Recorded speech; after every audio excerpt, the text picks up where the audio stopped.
RDO గారి ఆఫీస్లో RDO గారు, అదేవిధంగా కమిషనర్ గారు, సబ్ రిజిస్టర్ గారు, ఈపీఓ గారు, ఇతర అధికారులతో గతంలోనే మేము ఒక సమాధానము, ఒక పరిష్కారం చూపించాల్సినటువంటి బాధ్యత మా మీద ఉంది. కాకపోతే మా అందరి మధ్యన ఒక సమన్వయం అనేది ఎప్పుడు టైం ఇబ్బంది పెట్టిన దానివల్ల సమన్వయం లేనటువంటి పరిస్థితుల్లో ఈరోజు నేను కార్యక్రమం నిర్వహిస్తాను. అందులో భాగంగా ఈరోజు ఈ పరిష్కార వేదిక మీద నుంచి ప్రజలకు విజ్ఞప్తి చేస్తాను. కదిరి ప్రజలందరికీ కూడా నూతన సంవత్సర శుభాకాంక్షలు, అదేవిధంగా సంక్రాంతి శుభాకాంక్షలు. ఈ రోజున గతంలో ఏదైతే మీటింగ్ పెట్టున్నామో ప్రైవేటు లేఅవుట్స్, అన్ఆథరైజ్డ్ లేఅవుట్స్ కావచ్చు, అదేవిధంగా రిజిస్ట్రేషన్స్ ఆపేసినారని ఒక అపవాదం. ఆపడం కూడా ఒక రంగం మంచిది, అప్పుడప్పుడు ఉపవాసాలు చేస్తే ఆరోగ్యానికి మంచిది. అదేవిధంగా దొంగ పనులు కూడా ఆగిపోతాయి. ఈరోజు ఎవరైనా బాధపడుతున్నారంటే దొంగ పనులు చేసేవాళ్ళు బాధపడి ఉండొచ్చు. అమాయక ప్రజల్ని, సామాన్య ప్రజల్ని, పేదవాళ్ళని, మధ్యతరగతి వాళ్ళని నిజాయితీగా ఒక భూమి కొనుక్కొని ఇల్లు కట్టుకోవాలా అని ఆలోచన చేసేవాళ్ళని ఇబ్బంది పెట్టేటువంటి ఆలోచన ఈ కూటమి ప్రభుత్వానికి కావచ్చు, స్థానిక ఎమ్మెల్యేగా నాకు కావచ్చు, ఇక్కడ ఉన్నటువంటి అధికారులకు కావచ్చు ఏమాత్రం లేదనేది వాస్తవాన్ని ప్రజలకు తెలియజేస్తారు. ఇందాక ఆయన కూడా పూర్తి స్థాయిలో ఆర్డీఓ గారు కావచ్చు, కమిషనర్ గారు కావచ్చు మీకు తెలియజెప్పండి. దీంట్లో 3 రకాలైనటువంటి వాళ్ళు ఉంటారు. ఒకటి వ్యాపారస్తులు, రెండవ వాళ్ళు దళారు, మూడవ వాడు వినియోగదారు, 4వ వాడు కూడా ఉన్నాడు. వీడే నిజమైన దొంగ. రాజకీయాలను, అధికారాన్ని అడ్డం పెట్టుకొని ప్రభుత్వ భూముల్ని కాజేసి పట్టాల వ్యాపారం చేసుకొని దొంగ పట్టాలు అమ్ముకుంటూ నిరంతరము రాజకీయ నాయకునిగా చలామణి కావాలా, లేదు తెల్లబట్టలు వేసుకొని పెద్ద నాయకుని నేను అందరూ బెదిరిపోవాలా, బెదరకపోతే మాకు పార్టీ ఉందని బెదిరించే వాళ్ళకు ఇది ఒక హెచ్చరిక. ఈ నియోజకవర్గంలో ఏ పార్టీ వాళ్ళని మేము వదలడం లేదు. తప్పు చేసినోడు, తప్పు చేయనోడు ఇద్దరే ఉంటున్నారు. తప్పు చేసినోడు ఊరు బయట ఉంటుందా, లేదు జైల్లో ఉంటున్నారు. తప్పు చేయనటువంటి వాడికి, జాగ్రత్తగా సమాజంలో బతకాలని కోరుకున్నటువంటి వాడికి, ఆరోగ్యకరమైనటువంటి ఆలోచన ఉన్నటువంటి వాడిని కాపాడాల్సినటువంటి బాధ్యత ప్రభుత్వాల మీద, ప్రభుత్వ అధికారుల మీద, ప్రజాప్రతినిధుల మీద నిరంతరం ఉంటుంది. అందులో భాగంగానే మేము చర్యలు తీసుకున్నాం. హెచ్చరిల్లిపోయింది అసలు వ్యవస్థలు అనేది. ఆ లాస్ట్ ప్రామాణిక ప్రజలు ఏమని నమ్మిస్తున్నారంటే మేము చేసేదే వ్యాపారం, మేము చెప్పిందే రేటు, మేము అమ్మిందే భూమి. ఈ ధోరణి మంచిది కాదు. ఇందాక చెప్పినారు బయట పక్క లేఅవుట్లకు పోతే 60 కోట్ల ఎక్కడి నుంచి తెచ్చిమంటారు. మీరు డబ్బులు కట్టరు కానీ రోడ్డు కావాలా, గతంలో కూడా చెప్పినాయి. రెండో రకం ఏమంటే ఇది అధికారాన్ని ముసుగేసుకొని డబ్బు సంపాదించడానికి ఇది ఒక ఈజియెస్ట్ మెథడ్. ఎందుకంటే ప్రతి ఒక్కరికి సొంత ఇంటి కళ ఉంటుంది. అందులో పేదలు పాపం చిన్న చిన్న కాలనీలు, స్లమ్స్లో ఉండేవాళ్ళు ఉన్నారు. ఇళ్ళల్లో పాచి పని చేసుకుంటారు, అంట్లు తోముకుంటారు, కసులు ఉడుచుకుంటారు. ఏదో 4 రూపాయలు వాళ్ళ దగ్గర ఉంటే ఇంకో 4 రూపాయలు అప్పు చేస్తారు ఒక ఇల్లు కట్టుకోవాలని. వాళ్ళని కూడా మోసం చేసేటువంటి దరిద్రులు రాజకీయ నాయకులు ఉన్నారు. అందరని చెప్పను, ఒకరిద్దరు కావచ్చు, 4 కావచ్చు. ఇటువంటి వాళ్ళకు మేము వ్యతిరేకమే. ఎంత ఒత్తిడి వచ్చినా ఎదుర్కోవడానికి సంసిద్ధంగా ఉన్నాం. ఎంత స్థాయిలో అయినా ఒత్తిడిని తీసుకోవడానికి సంసిద్ధంగా ఉన్నాం.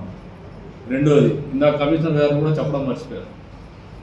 సుప్రీంకోర్టు కూడా స్పెసిఫిక్గా చెప్పింది, ఎవడైనా ప్రభుత్వ భూమి ఆర్ఎన్బిది కావచ్చు, ఎన్హెచ్ది కావచ్చు, లేదంటే ప్రభుత్వ భూమిలో కావచ్చు, లేదంటే అనాథరైజ్డ్ కన్స్ట్రక్షన్ కావచ్చు జరిగితే నోటీస్ ఇవ్వాల్సినటువంటి అవసరం లేదు, లేదంటే వాళ్ళకి సమయం ఇవ్వాల్సిన అవసరం లేదు, కూలి కొట్టండి అని చెప్పి ఇంత స్పష్టంగా ఈ దేశ సర్వోన్నత న్యాయస్థానమే తీర్పునిచ్చిన తర్వాత ప్రజలు ఆలోచన చేసుకోండి. ఇండస్ట్రియల్ ఏరియాలో కమ్యూనిటీ హాల్ కట్టుకొని కక్ష సాధింపు అంటే మీరు పిచ్చోళ్ళు. ప్రజలు అర్థం చేసుకోండి. మీ ఆరోగ్యాలు కాపాడుకోవాలి, ఈ ఊరి అభివృద్ధి కాపాడుకోవాలనే ఆలోచనతోనే ఇండస్ట్రియల్ కారిడార్లో ఇండస్ట్రీసే ఉండాలి.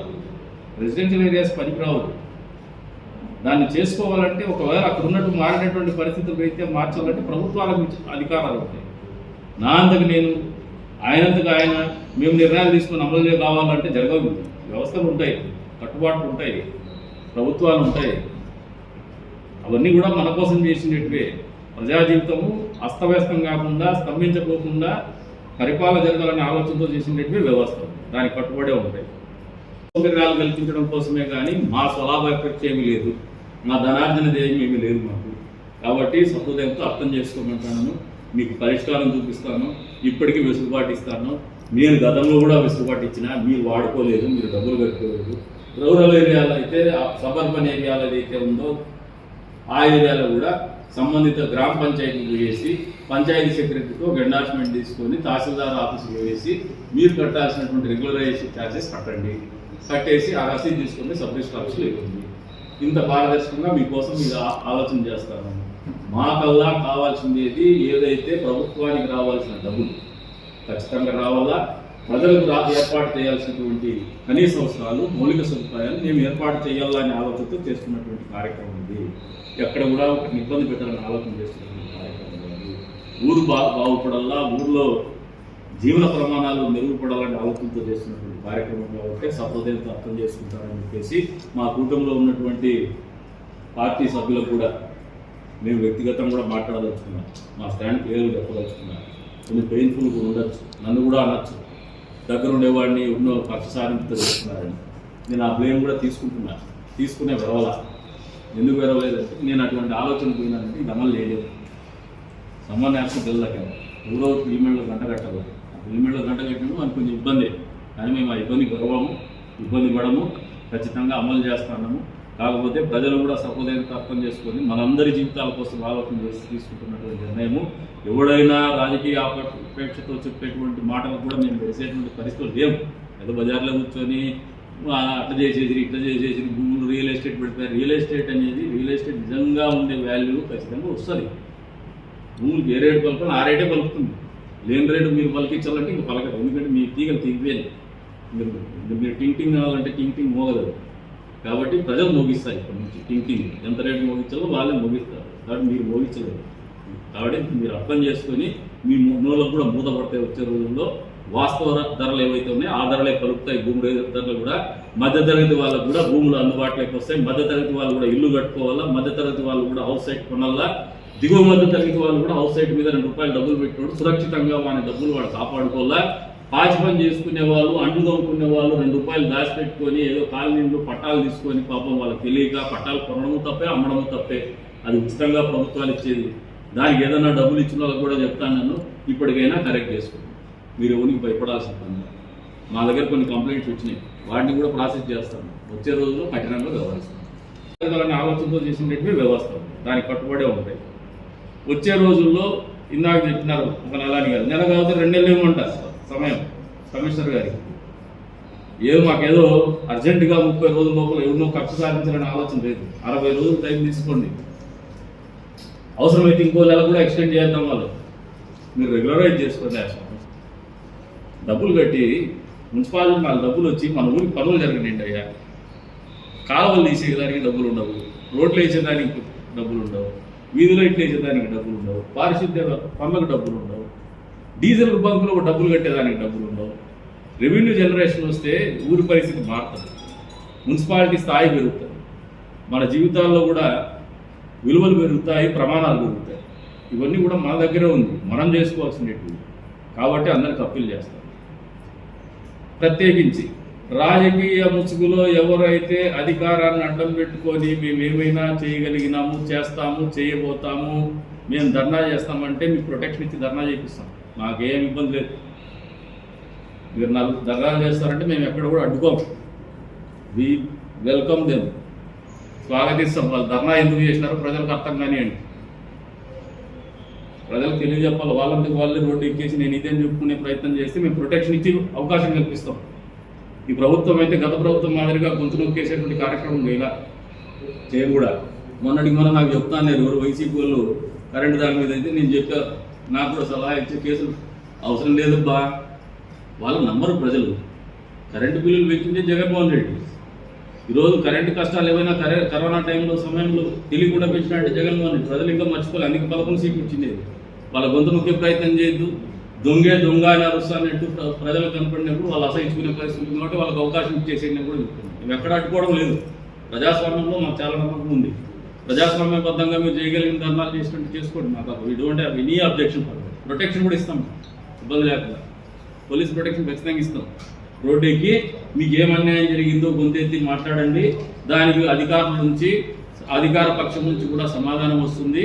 ప్రజలకు సమాధానం చెప్పాల్సిన బాధ్యత అధికారుల మీద, మా మీద ఉంది. ఖచ్చితంగా దాన్ని అమలు చేస్తాము. ప్రజాస్వామ్యంలో ధర్నాలు చేసే హక్కు మీకుంది, మీరు చేయడానికి you are entitled for that democratically. మేము దానికైతే అగెనిస్ట్ కాదు. కానీ అంతే స్థాయిలో ప్రభుత్వాలకి సుప్రీంకోర్టు ఆర్డర్ వచ్చిన తర్వాత కూడా మీరు కూడా ప్రత్యేకించి చెప్తాన్న రోడ్ల మీద ఇల్లు కట్టి బెదిరించుకొని బతికిన వాళ్ళందరికీ చెప్తాను, కమిషనర్ గారు ఏదైనా ఒత్తిడో లేదంటే ఇంకొకరు ఆర్డీఓ గారు ఒత్తిడికుంటే మేము ఒత్తిడికి లోన్ కాము, వాళ్ళకి ఉద్యోగం చేయిస్తాం. అది నువ్వు కక్ష సాధింపు అనుకున్నా పర్వాలేదు, ఇంకోటి అనుకునే పర్వాలేదు.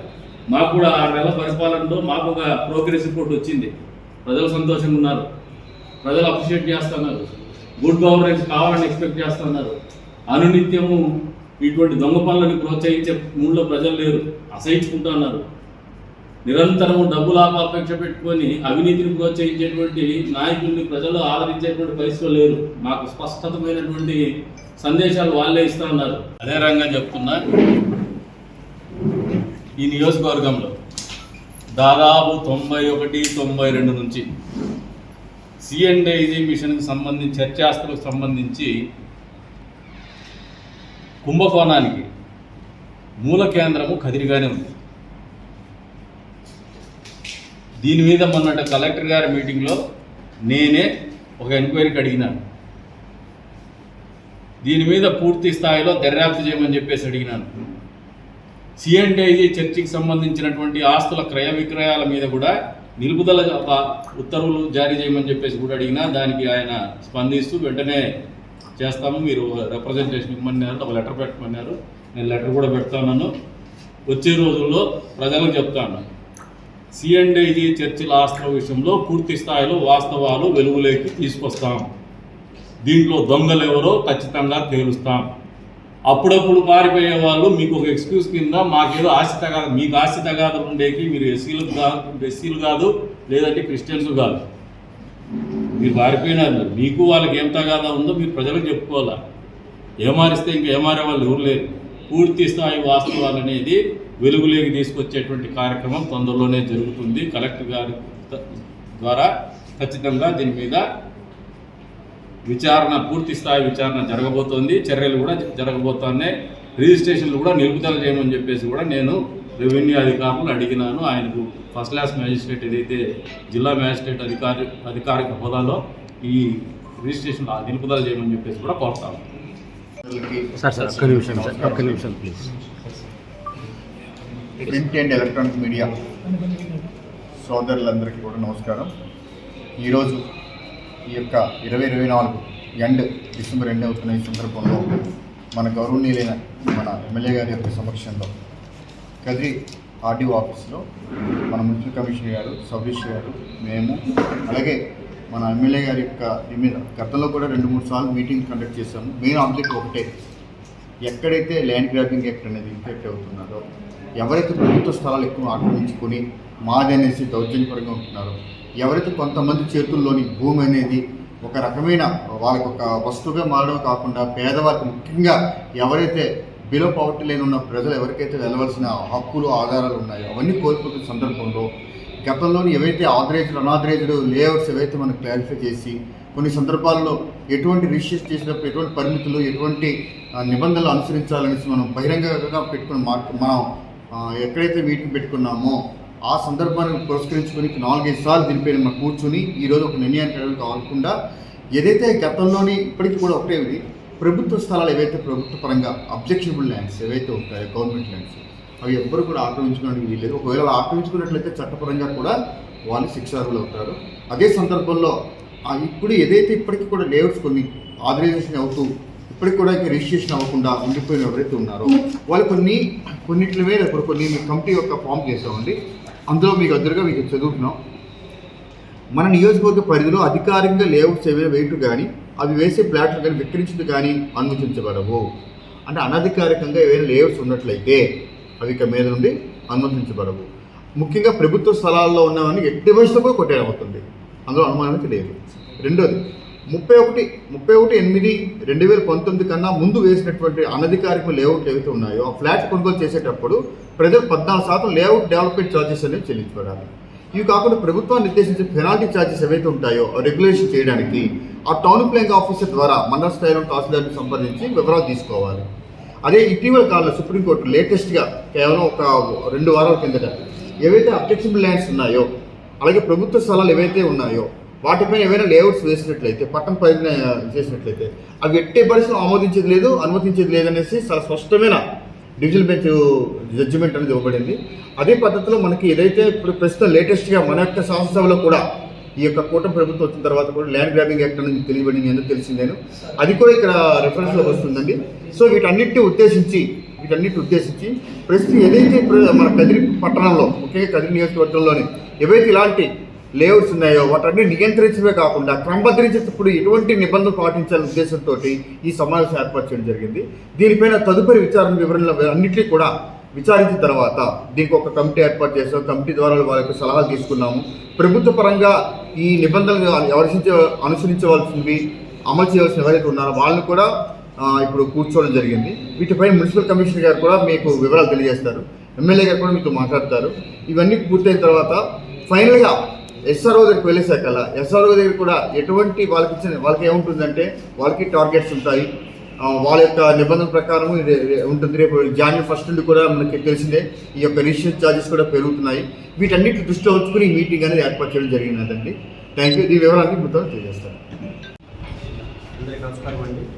ఈరోజు ఇక్కడ మనం గౌరవ ఎమ్మెల్యే గారి ఆధ్వర్యంలో సమావేశమైన విషయాల గురించి ఇప్పుడు ఆర్డీఓగా చెప్పారు. దానికి అనుబంధంగా నేనేం చెప్తున్నానంటే, ఇప్పటివరకు ఆథరైజ్డ్గా ఉన్న సైట్స్ ఏవైతే మీరు రిజిస్ట్రేషన్ చేసుకుంటున్నారో అది యథాతథంగా మీరు రిజిస్ట్రేషన్ చేసుకోవచ్చు. రిజిస్ట్రేషన్ ఆపేశారు, రిజిస్ట్రేషన్స్ ఆగాయి అనేది అపోహ మాత్రమే. మీ దగ్గర ఉన్న రిజిస్టర్డ్ డాక్యుమెంట్స్ వ్యాలిడ్ అయితే మీరు ఎలాంటి గవర్నమెంట్ సైట్లు వాడకుండా ఉంటుంటే అనాథరైజ్డ్ లేఅవుట్స్లో ట్యాక్సెస్ కట్టి రెగ్యులరైజ్ చేసుకోని అలాంటి వాటిలో కాకుండా మీరు ఆథరైజ్డ్గా ఉన్న ఎలాంటి స్థలాలైనా మీరు రిజిస్టర్ ఆఫీస్కి వెళ్ళి రిజిస్ట్రేషన్ చేసుకోవచ్చు. దీనికి గవర్నమెంట్ వారికి కానీ, మున్సిపల్ వారికి కానీ, రెవెన్యూ వారికి, రిజిస్ట్రేషన్ వాళ్ళకి ఎలాంటి ఇబ్బంది లేదు. కానీ అనాథరైజ్డ్ లేఅవుట్లు వేసుకొని దానిలో ఉన్న గవర్నమెంట్ స్థలాలను కలిపేసుకొని వాగు పోరబోకులు, తర్వాత శ్మశానాలు ఇలాంటి అన్నిటిని కూడా దాంట్లో కలిపేసుకొని ప్లాట్ నెంబర్లు ఇచ్చేసి ఎవరైతే అవన్నీ విక్రయాలు చేసేసుకున్నారో, రిజిస్ట్రేషన్ అయిపోయి ఉన్నాయో వీటన్నిటిని సర్వే చేశామండి. ఈ సర్వే చేసిన వాటన్నిటిలో గవర్నమెంట్ భూములన్నింటినీ వెనక్కి తీసుకుంటూ అవన్నీ కూడా రిజిస్ట్రేషన్ డాక్యుమెంట్స్ క్యాన్సిల్ చేయబడ్డాయి. ఇప్పటి నుంచి ఎవరైనా రెగ్యులరైజ్ చేయించుకోవాలి అంటే అనాథరైజ్ లేఅవుట్స్ వేసేసాము, 2-3 చేతులు రిజిస్ట్రేషన్స్ మారిపోయాయి, ఇది మేము రెగ్యులరైజ్ చేసుకుంటాము అని ఎవరైనా ముందుకు వచ్చేటట్లయితే గవర్నమెంట్ వారికి డెవలప్మెంట్ ఛార్జెస్ కింద చెల్లించవలసిన 14% కడుతూ 14% పైన ఎంతైతే పీనలైజ్డ్ ఛార్జెస్ ఉంటాయో ఆ పెనాల్టీని కనుక చేసినట్లయితే వారి డాక్యుమెంట్స్ మున్సిపాలిటీ పరిధిలో అయితే టౌన్ ప్లానింగ్ డిపార్ట్మెంట్లో అంటే మున్సిపల్ ఆఫీస్లో, అదే మండలాల్లో ఎక్కడైనా ఉన్నట్లయితే తహసీల్దార్ వారిని కలిసి వాటిని రెగ్యులరైజ్ చేయించుకోవడానికి గవర్నమెంట్ వారు నియమించిన నిబంధనల ప్రకారం పెనాల్టీస్ కట్టినట్లయితే అది రెగ్యులరైజ్ చేయబడుతుంది. దీంట్లో అందరు ప్రజలకి అపోహలు పెట్టుకోవద్దు అంటున్నామండి. మీకు ఏమైనా ఈ విషయంలో అపోహలు ఉన్నట్లయితే మధ్యవర్తులని, రియల్టర్స్ని కాకుండా నేరుగా గవర్నమెంట్ ఆఫీసర్స్ని సంప్రదించి వాళ్ళ దగ్గర తగిన వివరణ తీసుకోవాల్సిందిగా కోరుతున్నాం. ఇంకొకటి, కొత్తగా చాలామంది ఇప్పుడు మళ్ళీ వెంచర్స్ వేస్తున్నారు, ఎక్కడంటే అక్కడ 4 బౌండరీస్ రాళ్ళు నాటుతున్నారండి. వాళ్ళందరికీ కూడా నేను సవినంగా విన్నపం చేసి చెప్తున్నాను, ఖచ్చితంగా మీరు తీసుకొని ప్రజల దగ్గర అమ్మటానికి వెళ్ళే ముందు గవర్నమెంట్ నామ్స్ ప్రకారం చెల్లించి, అమౌంట్ ఎంత కట్టాలో చెల్లించి దానికి సంబంధించినటువంటి రోడ్లు, కాలువలకు వదవలసిన విస్తీర్ణాన్ని వదిలిపెట్టి మాత్రమే చేసుకోవాలి.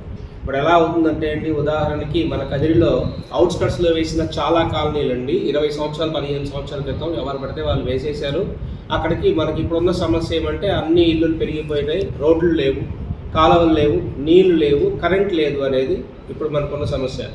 నేను రోడ్డు వేయడానికి గౌరవ ఎమ్మెల్యే గారు ఆర్డర్స్ ఇచ్చి అన్ని ఎస్టిమేషన్స్ రెడీ చేయమంటే మేము 68 కోట్లకు రెడీ చేశాము. కానీ ఎక్కడా కూడా ఒక్క దగ్గర కూడా 30 అడుగులు, ఎన్ని దగ్గర 30 అడుగులు లేదు, 18 అడుగులే ఉంటుంది. పేపర్లో 30 అడుగులు చూపిస్తారు, 18 అడుగులే ఉంటుంది. ఒకళ్ళు 3 అడుగులు ముందుకు వస్తారు, ఒకళ్ళు 4 అడుగులు వెనక్కి వెళ్తారు. కాలువ కట్టాలి అన్నా కూడా అది ఓవర్ స్ట్రెచ్ కట్టాలి. అలా కాకుండా వంకలు రెక్కలు ఉంటే మనకు తెలిసిన విషయమే, కాలువలు ఉండవు. అలాగే నీటి వసతి కల్పించాలి అంటే కూడా ఒక ఇంటి ముందు నుంచి ఒక ఇంటి కింద నుంచి వెళ్ళే పరిస్థితి ఉంది. అందుకోసమే మనం చాలా చోట్లకి వెళ్తుంటామండి. ఇప్పుడు ఇండోర్ వెళ్తే అద్భుతంగా ఉంది అంటాం, అవుట్స్కట్స్కి వెళ్తే అద్భుతంగా ఉంది, పలానా కాలనీ అద్భుతంగా ఉంది అంటాం. అక్కడ ఉన్న ప్రజలు మీరు కొనుగోలు చేసే ఆస్తి కొనే ముందే ఇది లేఅవుట్ అప్రూవ్డా, నామ్స్ ప్రకారం వదిలిపెట్టారా, ఇక్కడ ఒకవేళ ఊరు పెరిగినట్లయితే ఇక్కడ గవర్నమెంట్ వారికి ఇక్కడ మన వాటర్ ట్యాంక్ కట్టడానికి ఏమైనా స్థలం వదిలిపెట్టారా, పిల్లలకి పార్క్ వదిలిపెట్టారా అని కనుక మీరు ఈ రోజు నుంచి ఆలోచించడం బిగిన్ చేస్తే ఇలాంటి రియల్టర్స్ ఎవరు కూడా మీకు 100 రూపాయలు తగ్గిస్తానికి చూసి మిమ్మల్ని మోసం చేసే అవసరం ఉండదు. గవర్నమెంట్కి రావాల్సిన చలనాలు ఎగ్గొట్టడానికి వీలు ఉండదు. కాబట్టి ఎవరైనా ప్రజలు కొనేవాళ్ళు కానీ ఈ రియల్ ఎస్టేట్ వేసేవాళ్ళు కానీ మీ అందరికీ ఒకటే విన్నపండి, ఖచ్చితంగా గవర్నమెంట్ చెల్లించాల్సిన ఫీజులు చెల్లించి యాజ్ పర్ నామ్స్ ఆ స్థలంను వదిలేసి మాకు ఇవ్వవలసిన 10%, 5% భూమి విస్తీర్ణాన్ని కూడా ఆ నామ్స్ ప్రకారం వదిలిపెట్టి కట్టినట్లయితే ముందు ఆ కాలనీలు బాగా డెవలప్ అవడానికి కూడా అనుకూలంగా ఉంటుంది. ఇది కొత్తగా వేస్తున్న సైట్స్ గురించి. ఇది కాకుండా ఆల్రెడీ తీసుకొని సైట్లు కట్టేసి ఊర్లో ఉన్న వాళ్ళు చాలామంది ప్లాన్ అప్రూవల్స్ తీసుకోకుండా, అలాగే రోడ్డు మార్జిన్ 5 అడుగులు రిజిస్ట్రేషన్ గవర్నమెంట్ వారికి చేయకుండా, ఏమీ లేకుండా వారి పాటికి వాళ్ళు కడుతున్నారండి. ఓన్లీ ప్లాన్ అప్రూవల్ తీసుకుంటే కూడా యాజ్ పర్ ప్లాన్ ఎవరు కట్టడం లేదు. ఇలాంటి వాళ్ళకి మేము డీవియేషన్ నోటీసులు ఇవ్వటము, మళ్ళీ వాళ్ళు కోర్టుకు రావటము, ఒక ఫ్లోర్కి మాత్రమే తీసుకొని 3 ఫ్లోర్స్ 4 ఫ్లోర్స్ తీసుకున్న వాళ్ళు ఈ ఊళ్ళో 274 మందిని ఐడెంటిఫై చేశామండి.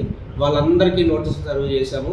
ఇక్కడ ఏమంటే అండి, తప్పు సరి చేసుకునేటట్లుగా ఉంటే పర్వాలేదండి, కానీ మనం ఒక జీవితానికి సరిపడే ఒక ఇల్లు కడుతూ ప్లాన్ ప్రకారం కట్టకుండా డీవియేషన్ తీసుకున్నాక మనం సరి చేసుకోవడానికి ఉండదండి. సరి చేసుకోవడానికి లేదు కాబట్టి కోర్టుకు వెళ్ళాల్సి వస్తుంది. సీసీలు వేస్తున్నాము, దానికి తగ్గండి ఛార్జెస్ ఎలా ఉంటాయంటే మీరు కట్టిన ఇంటికన్నా ఛార్జెస్ ఎక్కువ వస్తాయి. ఇక్కడ ప్రస్తుతం ఒక పేరు చెప్పలేను, వాళ్ళు ఒక ఫ్లోర్ అప్లోడ్ చేసుకోవడం కోసం మా దగ్గరికి వస్తే మేము 4.5 లక్షలు 4,82,000 అవుతుంది అంటే వాళ్ళు దాన్ని నిర్లక్ష్యం చేసి వాళ్ళు పైన ఫ్లోర్ 4th ఫ్లోర్ వేసేసుకున్నారు. దానికి కోర్టుకు వేస్తే కోర్టు వారు అదేం 4 ఏళ్ళు 5 ఏళ్ళు పడుతుంది 10 ఏళ్ళు పడుతుంది అప్పవద్దండి.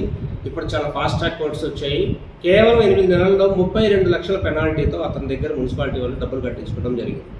ఇది ఏదో ముందే మనం ప్లాన్ తీసుకున్నప్పుడు మనకి ఎంతవరకు కడతాము, ఎన్ని ఫ్లోర్స్ కడతాము అని ఒక నిర్ధారణకు వచ్చి ప్లాన్ కనుక అప్పుడే అప్లై చేసుకున్నట్లయితే 1,00,000-1,50,000తో మనకి ప్లాన్ వచ్చేస్తుంది, చక్కగా కట్టుకోవచ్చు. ఇలా అనాథరైజ్డ్ లేఅవుట్స్ ఒకటి, అనాథరైజ్డ్ కన్స్ట్రక్షన్స్ ఒకటి. దీంట్లో కూడా 2 రకాలు ఉంటాయండి. కట్టేసిన తర్వాత అసలు మీరు ప్లాన్ అప్రూవల్స్ పెట్టుకోవడం లేదు, ట్యాక్సులు కట్టడం లేదు. ఇలాంటి ట్యాక్సులు కట్టడం వాళ్ళకి డోనా కూడా కులాయి పక్కన ఇంట్లో వాళ్ళకి ఉంటుంది, వీళ్ళకి ఇవ్వలేకపోతున్నారు. ఇలాంటివి కూడా ఐడెంటిఫై చేసి నెంబరింగ్ చేసామండి. దయచేసి ప్రజలందరూ మున్సిపల్ వారికి సహకరించి వాటన్నిటిని కూడా ప్లాన్ అప్రూవల్స్ పెట్టడం, ఆ ప్లాన్ అప్రూవల్స్ కట్టవలసిన అమౌంట్ కట్టేసి దాన్ని ఇప్పుడు కూడా రెగ్యులరైజ్ చేసుకునే అవకాశం ఇచ్చాం మేము గౌరవ శాసనసభ్యుల వారి ఆదేశాల మేరకు. ఇప్పుడైనా సరే ఈ అవకాశాన్ని ఈ జనవరి లోపల వినియోగించుకొని అందరూ ప్లాన్స్ తీసుకొని డోర్ నెంబర్ తీసుకొని ట్యాక్స్లు కట్టవలసిందిగా కోరుతున్నాం. ఇంకోటి ఏమంటే అండర్ ఎస్ఎస్డ్ అంటారండి, ఒక ఫ్లోర్కి మాత్రమే తీసుకుంటారు, 3 ఫ్లోర్లు కట్టేస్తారు.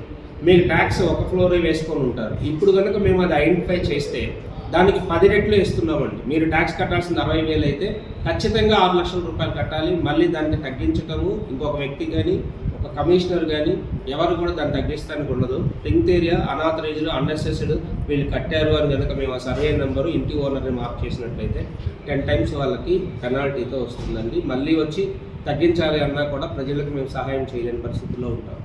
ఇలా 3 అండి, అనాథరైజ్డ్ లేఅవుట్స్లో ప్రజలు ఎట్టి పరిస్థితుల్లో కొనొద్దండి. 2, ఒకవేళ కొనిన స్థలాలు మీరు రెగ్యులరైజ్ చేసుకున్న స్థలాలు ఏమైనా ఉన్నట్లయితే ఖచ్చితంగా ప్లాన్ తీసుకొని ఆథరైజ్డ్గా కట్టండి. మీకు ఏ లెవెల్లో ప్లాన్ కావాలంటే ఆ లెవెల్లో ఇవ్వడానికి మున్సిపల్ సిబ్బంది అలాగే మండల సిబ్బంది అందరూ ఎప్పుడు మీకు అందుబాటులో ఉంటారండి. అలా చేయకుండా మాత్రం గవర్నమెంట్కి నష్టము, మనకు కూడా లివింగ్ స్టాండర్డ్స్ తగ్గిపోతాయండి. ఇప్పుడు ఉన్న ఈ పరిస్థితి 10 రోజులు 10 ఏళ్ళ తర్వాత 15 ఏళ్ళ తర్వాత ఎవరు కూడా 5 సెంట్లలో స్థలం కావాలి, చుట్టూ గాలాడాలి, మంచి రోడ్డు ఉండాలి, బండి పెట్టుకోవాలి, ఎవరి ఇంటి ముందు ఏం ఇబ్బంది ఉండకూడదు, 2 చెట్లు నాటుకోవాలనుకుంటారు. కానీ ఎవరు కూడా ఇలా అనాథరైజ్డ్ లేఅవుట్స్లో తీసుకోవాలని ఇంక ముందు ఎవరు కోరుకోరండి. దానికి నాంది పలకడం కోసం గౌరవ శాసనసభ్యుల వారి పిలుపు మేరకు అన్నీ కూడా స్ట్రీమ్ లైన్ చేద్దామనే సదుద్దేశంతో మాత్రమే ఈ కార్యక్రమం చేపట్టడం జరిగింది. దీంట్లో ఒకరిని ఇబ్బంది పెట్టాలని కానీ ఇంకొకరిని ఇంకోటి చేయాలని కాదండి. ప్రజలు నష్టపోకుండా ప్రజలు పెడుతున్న ప్రతి రూపాయికి జవాబుదారితనం ఉంటూ వాళ్ళు కొనుక్కున్న రూపాయికి వాళ్ళు సంతోషంగా ఉండటం కోసం అన్ని రూల్స్ని ఫ్రేమ్ చేసి దాని ప్రకారంగా వాళ్ళకి వెసులుబాటు కల్పించి ఇవన్నీ ఇవ్వడానికి నిర్ణయం తీసుకున్నామండి. ఇవన్నీ కూడా ఇప్పుడు కొన్ని అనాథరైజ్డ్ లేఅవుట్స్ అన్నింటినీ కూడా మేము వెరిఫై చేస్తున్నాము. వీటిలో కొన్ని వాగుపోరం లోపలు అలాగే శ్మశానాలు పక్కన ఉన్నవి, గవర్నమెంట్ స్థలాల పక్కన ఉన్నవి, హైవేల పక్కన ఉన్నవి ఉన్నాయి. వీటిలో ఏమైనా ఉన్నాయి అని అయితే మేము ఇంతవరకు నిర్ధారణగా చెప్పలేదు, కానీ ఏమైనా ఉన్నట్లయితే ఆ డాక్యుమెంట్స్ అన్ని క్యాన్సిల్ చేస్తాము. అలాగే దానికి సంబంధించినట్లుగా గవర్నమెంట్ వారు అప్రోప్రియేట్గా యాక్ట్ చేస్తారు. ఒకవేళ ఎవరికైనా ఈ విషయంలో ఇబ్బంది ఉండి ఈ సర్వే నెంబర్లో మేము కొన్నాము, ఈ సర్వే నెంబర్లో గవర్నమెంట్ మా పక్కన ఉంది, ఇది గవర్నమెంట్లోకి వస్తుందా అని కనుక ప్రజలు ఎవరికైనా అనుమానం ఉన్నట్లయితే ఖచ్చితంగా మీ డాక్యుమెంట్ని తీసుకొచ్చి మా దగ్గర టౌన్ ప్లానింగ్లో ఒక సెల్ ఏర్పాటు చేసామండి. అక్కడ ఒక మేడం ఉంటారు, చంద్రమ్మ గారు అని. ఆవిడ కనుక ఇచ్చినట్లయితే రిజిస్టర్లో మీ డాక్యుమెంట్ నెంబర్ తీసుకొని అవంతా వెరిఫై చేస్తారు. అది గవర్నమెంట్ సైట్ కాదు అని కూడా మేము సర్టిఫికేట్ ఇవ్వగలం. ఒకవేళ గవర్నమెంట్ సైట్ అయితే దానికి తగినట్టుగా చర్యలు. ప్రజలందరికీ మరీ విన్నపం చేస్తున్నదేనండి, మనం పెట్టే పెట్టుబడిని ఎట్టి పరిస్థితుల్లోనూ నష్టపోకుండా, ఎట్టి పరిస్థితుల్లోనూ గవర్నమెంట్కి నష్టం లేకుండా మీరందరూ మలుచుకుంటారని, మీరందరూ మాకు సహకరిస్తారని మరీ కోరుకుంటున్నాం. సార్, ఎన్ని అనాథరైజ్డ్ లేఅవుట్స్ ఏమన్నా మనం ఇప్పటివరకు ఐడెంటిఫై చేసిన ఉన్నాయా? మొత్తం ఎన్ని లొకేషన్లలో ఉన్నాయి? ఎంత ఎక్స్టెంట్ ఉంది? 58 ఎకరాలలో 28 అనాథరైజ్డ్ లేఅవుట్స్ని ఊరికి 4 వైపులా ఐడెంటిఫై చేశామండి. ఆ లిస్టులు అన్నీ కూడా మా దగ్గర ఉన్నాయి, అవన్నీ వెరిఫై చేస్తున్నాము. ఈ అనాథరైజ్డ్ లేఅవుట్స్ రెగ్యులరైజ్ చేయడం కోసమే మేము వెరిఫై చేస్తున్నాం, ముఖ్యంగా చెప్తున్నాం. దీంట్లో మేము చేస్తున్న ఇంకొక పార్ట్ ఏమంటే, దీంట్లో గవర్నమెంట్ సైట్స్ ఏమైనా ఉన్నాయా అనేది మాత్రమే వెరిఫై చేస్తున్నాం. అన్ని చోట్ల లేవండి. 28 అనాథరైజ్డ్ లేఅవుట్స్కి గవర్నమెంట్ సైట్స్ అడ్జసెంట్గా లేవు, కానీ కొన్నిటికి గవర్నమెంట్ సైట్స్ అడ్జసెంట్గా ఉన్నాయి. ఆ ఉన్న ఏరియాల్లో వాళ్ళు వాడుకున్నారా, వాటిని గవర్నమెంట్ సైట్లోకి అన్యాక్రాంతం వచ్చారా రాలేదా అనేది వెరిఫై చేసిన తర్వాత రెవెన్యూ రికార్డ్స్ ప్రకారం రేపటి నుంచి టీమ్స్ వెళ్తున్నామండి. దాని ప్రకారం ఐడెంటిఫై అయితే వాటి మీద చర్యలు ఉంటాయి. కానీ 28 మాత్రం 58 ఎకరాలకు సంబంధించి 28 నెంబర్స్ అనాథరైజ్డ్ లేఅవుట్స్ మన కదిరిపట్నంలో గుర్తించడం జరిగింది. ఇవన్నీ కూడా పేపర్ ప్రకటన ద్వారా కూడా తెలియజేశామండి. పేపర్ ప్రకటన కూడా తెలియజేశాము, ప్రతిసారి తెలియజేస్తూనే ఉన్నాము. సర్వే నెంబర్లు, ఎక్స్టెంట్, ఎవరు వేశారు, దాని హద్దులతో సహా తెలియజేస్తూనే ఉన్నాము. అన్ని ప్రముఖ పేపర్లో ఈ ప్రకటన కూడా ఇచ్చాము. వీటి మీద సర్వే చేస్తాము. Thank you. ఇప్పుడు అనాథరైజ్డ్ లేఅవుట్ వేసినారు, 10% పార్కులకి ఇచ్చినారు, దానిలో కూడా నెంబర్లు వేసి ప్లాట్లు వేసినారు. ఇప్పుడు దాన్ని ఏం చేస్తారు? ఇప్పుడు అలాంటి అనాథరైజ్డ్ లేఅవుట్స్ అంటేనే వాళ్ళు వదలరండి. ఎందుకంటే పలానా దగ్గర మనం డిమార్కేట్ చేసి మున్సిపాలిటీ వాళ్ళకి 10 సెంట్లు రిజిస్టర్ చేశాము అని కనుక ఉండుంటే, మున్సిపాలిటీ రిజిస్టర్ చేశారు అంటే అది గవర్నమెంట్ స్థలం. వాళ్ళు కూడా మనకి కొనుక్కున్న కొనుగోలుదారులకి ఈ స్థలం పార్కు వదిలిపెట్టి కనుక ఆ మార్కులు చూపించినట్లయితే అది కూడా గవర్నమెంట్ స్థలమేనండి. ఇలాంటి గవర్నమెంట్ స్థలాన్ని రిజిస్ట్రేషన్ చేసుకున్న ప్రతి డాక్యుమెంట్ కూడా క్యాన్సిల్ అయిపోతుంది. ఆ స్థలాన్ని మనం తీసుకుంటాం. లేదు అక్కడ ఏదైనా కన్స్ట్రక్షన్ వచ్చేసింది అంటే దానికి తగినంత అమౌంట్ని వాళ్ళ దగ్గర కలెక్ట్ చేస్తాము. లేదంటే అనాథరైజ్డ్గా వేసిన ఎవరైతే లేఅవుటర్స్ ఉన్నారో వాళ్ళ దగ్గర నుంచి వసూలు చేస్తాము. ఇప్పటివరకు అయితే 28 మేమైతే ఐడెంటిఫై చేస్తున్నామో లిస్టు, ఈ 28కి సంబంధించిన వాటిల్లో చాలా వరకు అంటే 90% ఆఫ్ ద సైట్స్ ఖాళీగా ఉన్నాయి. కాబట్టి దీన్ని రెగ్యులరైజ్ చేయడానికి మ్యాక్సిమం ప్రయత్నం చేస్తాం. ఎవరిని ఇబ్బంది పెట్టాలనే ఉద్దేశం కాదు, కానీ దీన్ని రెగ్యులరైజ్ చేసుకోమని మాత్రమే మరీ చెప్తున్నాం. పత్రికాముఖంగా ప్రకటనలు కూడా ఇచ్చాము. ఇంకా ముందుకు రావాల్సిన చాలా మంది ఉన్నారు.